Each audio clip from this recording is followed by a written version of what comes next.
प्रायद्वीपीय पठार। क्या था? प्रायद्वीपीय पठार। क्लियर है? सब मैंने आपको लिखवा दिया है, जिसे हम इंग्लिश में क्या कहेंगे? पेनिनसुलर प्लेटू। पेनिनसुलर प्लेटू।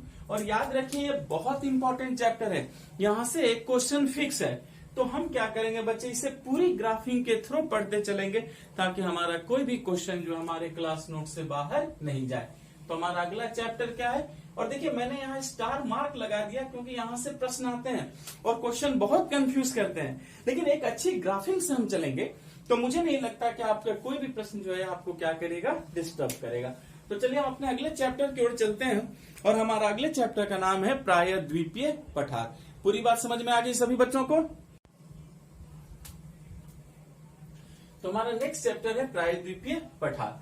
तो चलिए बच्चे प्रायद्वीपीय पठार को पढ़ना शुरू करते हैं। क्लियर है? और देखिए पूरी डेफिनेशन के साथ पढ़ेंगे।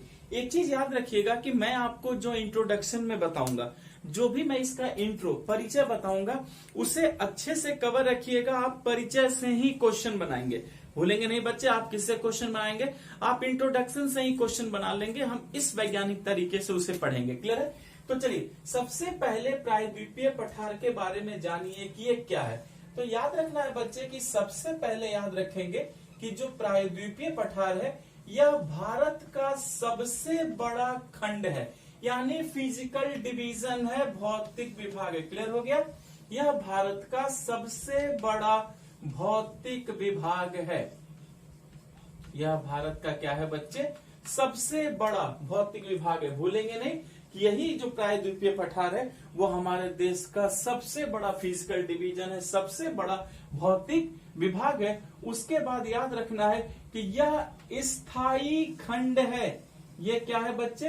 ये स्थायी खंड है, मतलब कि ये परमानेंट डिवीजन है। देखिए ये सबको याद रखना है, ये बहुत इंपॉर्टेंट बात है कि यही क्या है बच्चे?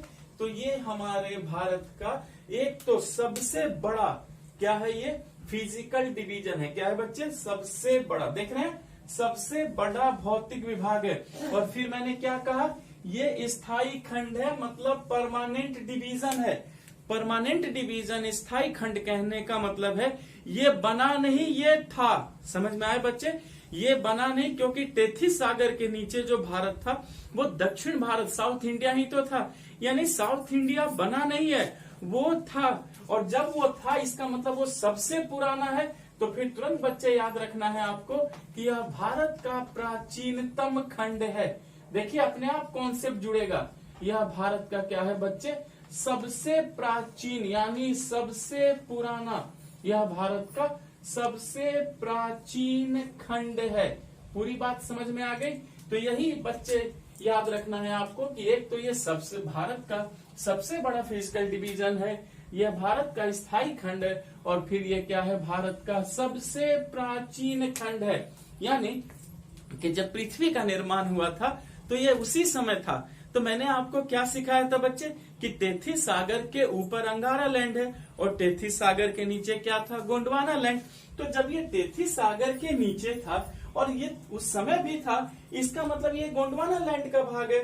तो हमने तुरंत अगला क्या कॉन्सेप्ट जोड़ लिया कि यह गोंडवाना भूमि का भाग है। देख रहे हैं? अपने आप सारी चीजें क्लियर हो गई। यह गोंडवाना भूमि का भाग है। और बच्चे अगर ये पृथ्वी का, याद रखना है कि यह भारत का सबसे प्राचीन खंड है, यह गोंडवाना भूमि का भाग है, इसका मतलब है कि यह प्राचीनतम आग्नेय ग्रेनाइट चट्टानों से ही बना है। यह प्राचीनतम आग्नेय ग्रेनाइट एवं कायांतरित चट्टानों से बना है। देख रहे हैं? अपने आप कॉन्सेप्ट जुड़ता जा रहा है। यह गोंडवाना भूमि का भाग है, यह प्राचीनतम आग्नेय ग्रेनाइट एवं कायांतरित चट्टानों से निर्मित है। चट्टानों से निर्मित है। पूरी बात समझ में आ गई?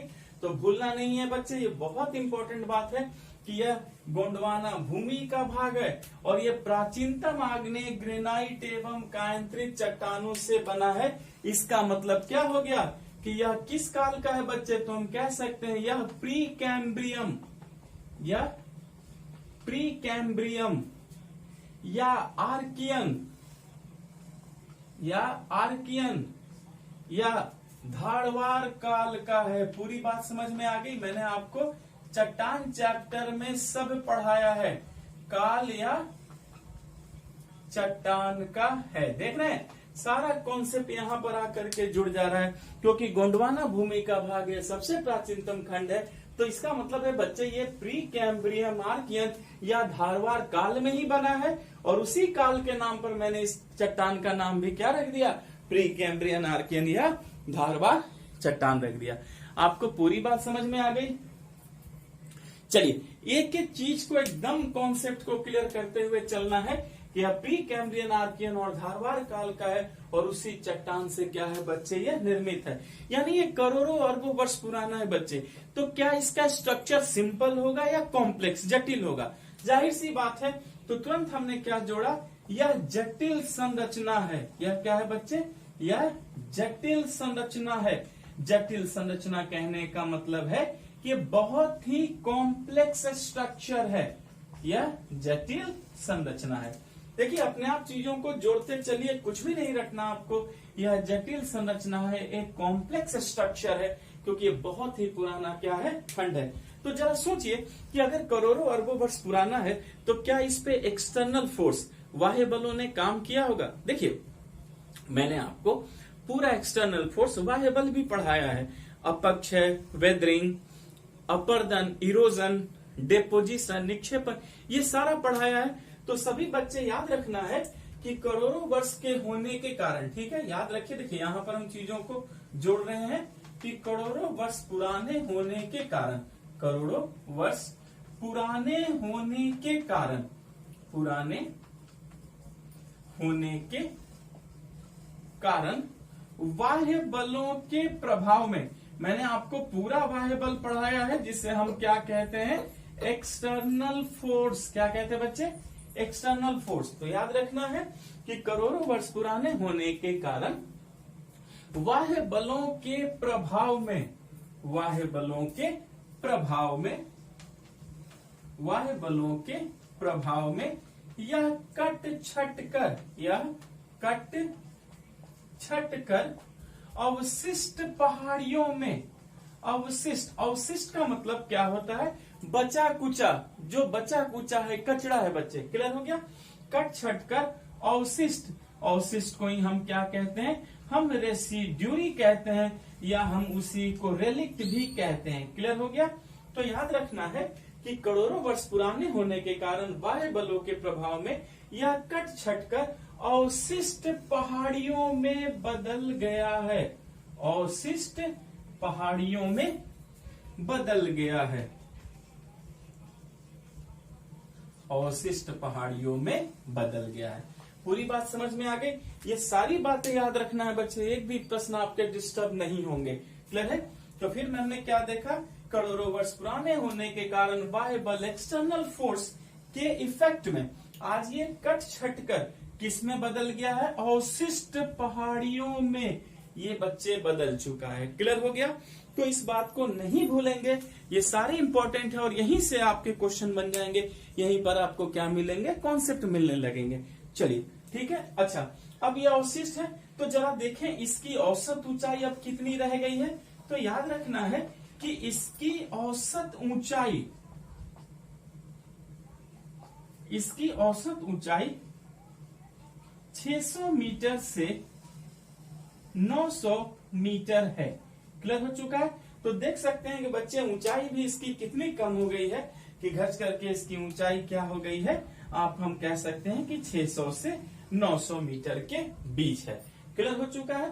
तो चलिए, हमने औसत ऊंचाई भी देख लिया, 600 से 900 मीटर के बीच इनकी क्या है, औसत ऊंचाई है। अच्छा, फिर याद रखना है ये काफी घने वनों से ढके हुए हैं, घने वनों से ढके हैं, घने वनों से ये क्या है बच्चे, ढके हैं, बहुत ही इस पे क्या है, घने वन है। क्लियर है? अच्छा, धात्विक खनिज में संपन्न है, धात्विक खनिज। क्लियर है बच्चे? क्योंकि आग्नेय चट्टान में मैंने कहा था ना मेटल मिनरल्स मिलेंगे, तो धात्विक खनिज को ही हम इंग्लिश में क्या कहते हैं, हम कहते हैं मेटल मिनरल्स। तो याद रखिएगा कि इसमें बड़े मात्रा में धात्विक खनिज क्या है, पाए जाते हैं। क्लियर है। तो ये सब इनका नेचर है कि करोड़ों वर्ष पुराने होने के कारण एक्सटर्नल फोर्स भी बच्चे इस पे काम किया, अवशिष्ट हो चुके हैं, रेलिक्ट हो चुके हैं, औसत ऊंचाई भी कम हो चुकी है, घने वनों से ढके हुए हैं, और बड़े पैमाने पर अगर देखा जाए तो इसमें क्या होता है, मेटल मिनरल्स, धात्विक खनिज पाए जाते हैं। क्लियर है बच्चे। अच्छा, फिर याद रखिएगा इन्हें उच्च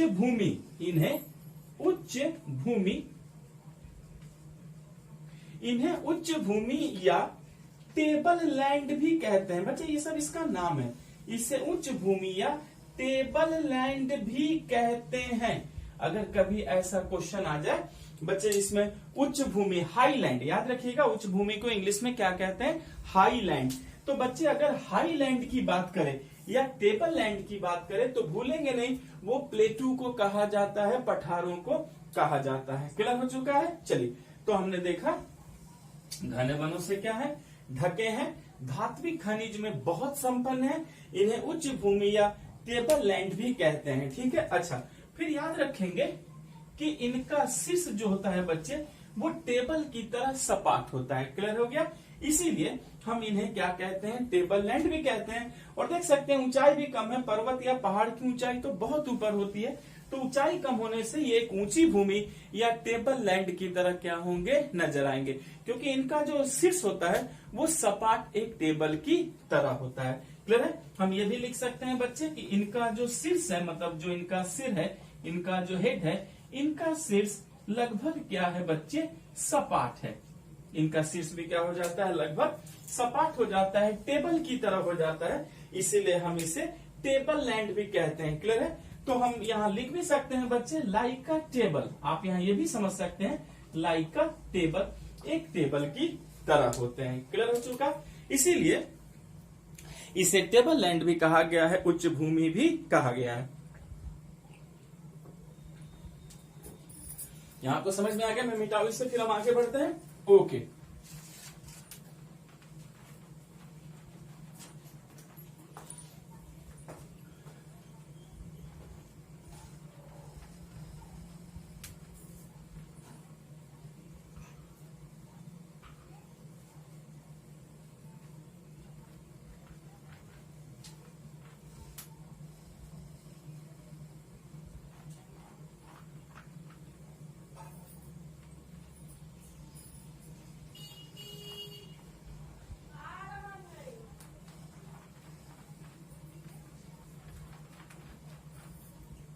ना, चलिए यहां तक समझ में आया बच्चे आपको। अच्छा, अब एक बात और याद रखना है कि भारत के, क्लियर है, यह भारत के प्रायद्वीपीय आकार के कारण, यह भारत के प्रायद्वीपीय आकार के कारण, क्लियर है बच्चे, यह भारत के प्रायद्वीपीय आकार के कारण, यह भारत के